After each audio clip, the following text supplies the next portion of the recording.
Magandang morning mga kapatid. Kamusta po kayo? Ngayon po ay Miyerkules, Wednesday. It's Wednesday mga kapatid. Smile. Jesus loves you. God is good. Ngayon po ay nasa musika at devotion po tayo ngayon.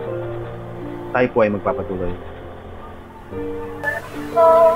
Mga kapatid, palagi kong narinig sa mga kaibigan ko, mga tropa ko, mga friends ko, sa amin, ang problema daw ay normal para sa isang tao. Sabi nila, kakambal na ng tao ang mga problema habang nandito po tayo sa mundo. Problema sa pera, sa pamilya, sa trabaho, maging sa kalusugan po natin mga kapatid.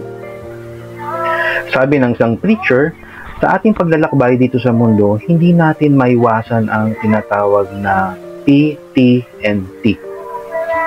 Problems, trials, and temptations. Kusa siyang dumarating mga kapatid na hindi natin inaasahan. We come to the point that we want to cry out for help dahil hindi na natin kaya ang mga situation, mga affliction sa ating buhay. Ganito din ang nararanasan ng mga Israelita nung binihag po sila sa bansang Babylonia.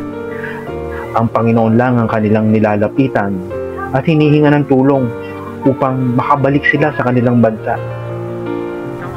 God is always merciful and loving.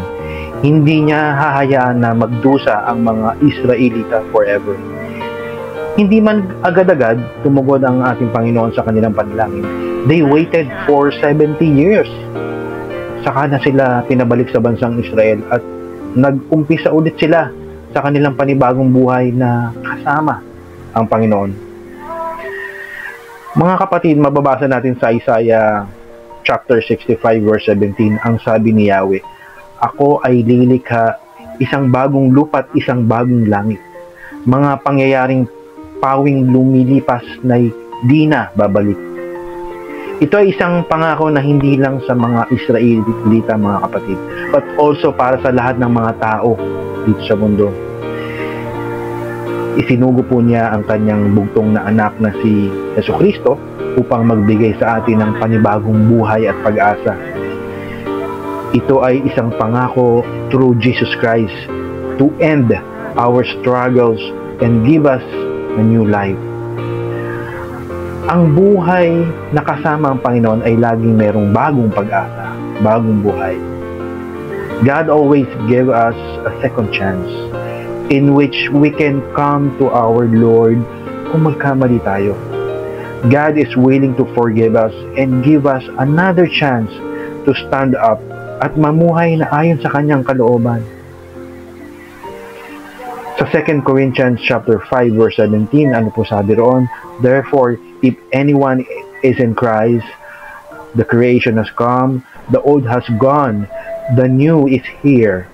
God is waiting for us kung kailan tayo babalik sa Kanya at hihingi ng tulong para meron tayong panibagong buhay. Kung nagkamali man tayo last year, kanina, kahapon, nung isang araw, marami man tayong mga shortcomings mga kapatid, ibahin natin this year. Huwag tayong aalis sa presensya ng ating Panginoon. Let us help from God. Let us seek, let us ask help from God, that He will give us strength and power to do what is right in His sight. Let us come to the Lord and ask His forgiveness at mamuhay na may tiwala sa Kanyang mga pangako. Magtiwala ka lang kapatid, maging tapat sa Kanya. I believe that God has a wonderful plan sa ating mga buhay. Sa iyo.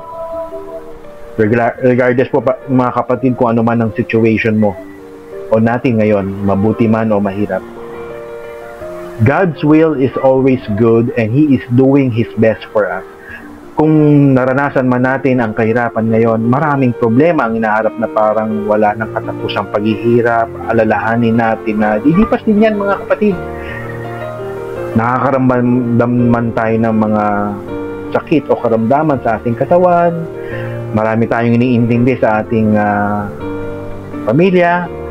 Marami tayong mga problema sa ating hanap buhay o negosyo o trabaho. Lilipas po yan mga kapatid. Basta lumapit ka lang kay Lord. Hindi forever ang problema. Nandiyan ang ating Panginoong Jesus. Tutulungan niya tayo at hindi pababayaan. Sa ating Panginoon, meron po tayong pag-asa na makakamtan ang kapayapaan, kasaganaan, at katagumpayan. Mga kapatid, mahalagang talata na dapat nating bigyan ng tuon pansin or devotion ay ang sabi po ni Yahweh. Ako ay lilika, isang bagong lupa at isang bagong langit. Mga pangyayaring pawang lumipas na ay hindi na babalik. Sa Isaiah 65:17. Mga kapatid, mahalagang tandaan, ang problema hindi yan forever. Walang forever sa problema mga kapatid. Lilipas yan. Pero ang pangako ng ating Panginoon sa atin, sa iyo kapatid, will remain forever. So trust His promises. Ang mahalagang tanong ngayon mga kapatid, nahihirapan ka na ba sa bigat ng iyong problema? Alam mo ba na handa ang Panginoon na tulungan ka? Manalangin ka lang kapatid at patuloy na magtiwala sa Kanya. Huwag kang aalis sa Kanyang presensya. Magtatagumpay ka at pagpapalain ka.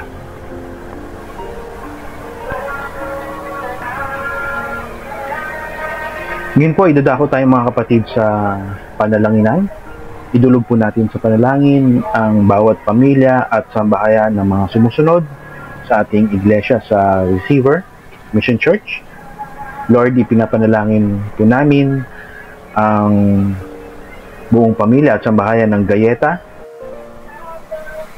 Si Kuya Lito, si Teacher Beth, si Cesar, si Marichelle, si Bambam, si Sheena, si Ivana, si Vino, si Vina, si Nanay Severina, si James Ban, si Marimay, si Villa Claudette.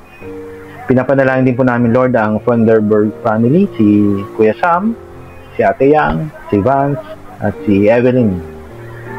Sa Ortiz family, Panginoon, pinapanalangin namin si Eddie, si Kuya Eddie po, si Elmer, si Elren, si Joshua, si Kimberly, si Noel, si Stephanie, si Divine, si Katkat, si Neil, at si Kirby. Sa Sistona family, Panginoon, pinapanalangin namin si Kuya Dondon, si Jocelyn, si Jesseline, si Kuya Boyet, si Kali Jane, si Carl Joseph, si Christine Jane, si Hailey Elizabeth, si Jane, si Jeric, si Josie, si Julius, si Jovel, si Colvin, si Kang, si Ate Lily, si Luis Alain, si Myra Melin, si Nash, si Katrina, si Raisa, si Rika, si John Ray, si Richie, si Ate Bing, at Ate Rubilin. Sa Tejamo family, Panginoon, pinapanalangin namin si Ate Emily, si Kuya Rene, si Angie Ortiz, si Bernard, si Rhea May, si Natalie Rain. Sa Tardecilla family, si Ate Melinde, si Leia at June. Sa Borigondo family, si Ate Rubilin, si Luis, si Ralph. Sa Javier Beno de Sena family, si Teacher Stella, si Harriet, si Honey, si Kuya Rocky, si Nanay Leonarda, si Tatay Ernesto. Sa Castro family, pinapanalangin po namin si Reynaldo, si Evangeline, si Ezekiel, si Arimatea, at Melanie. Sa De Los Reyes family, pinapanalangin po namin si Kuya Nick, saka si Neil. Sa Gorospe family, si Kuya Nonoy, si Ate Alice. Sa Wani family, si Pastor Tani, si Ate Beng, si Rap, si Nathan, si Johan, si Summer, and Andy. Sa Rocky family, pinapanalangin po namin si Joy, si Kia, si Joas, si Steph, at El. Lord, pinapanalangin din po namin ang iba naming kapatid at kapamilya, si Aminda Anabiesa, si Justin, si Ronilo, si Joy, si Remedy, si Cassandra, si Lady May, si John Delane, si Carlo Caparas, si Nanay Lilia Carbon, si Casey, si Maria Nicole, si Chris Ben, si Rajan Rainier, si Daylinda, si John Bryan, si Luz Cruzet, May Lorsano, Gary Malate, Jamaica, Grace Moses, Diane Nitz Monterde, si Kuya Emelito Alzate at Kuya Monico Dacles at kanilang mga kapitbahay sa dako po ng Katmon, si Marie Regala at kanyang pamilya, si Chloe at Simon Mallorca, si si Melanie Castro, yung mga taga Lobo, Batangas, yung St. Joe and Revaca family, si Kuya Ralph Buates at kanyang asawa, kanyang anak na si Yana. Pagpalain niyo po sila, Panginoon. Aming idinudulog ang kanilang kalakasan, ang kanilang kapanatagan at pagpapala. Ipinapanalangin din po namin, Lord, ang aming mga nanay ng aming iglesia, si Nanay Anita Castro, si Nanay Conching, si Nanay Emeline, at si Teacher Beth. Pagpalain niyo po silang lahat at bigyan ng kalakasan sa kanilang lupang katawan, sa kanilang pananampalataya. Bigyan niyo po sila ng maayos na kalusugan at pag-iingat. Ito po ang aming dalangin sa pangalan ni Jesus. Amen.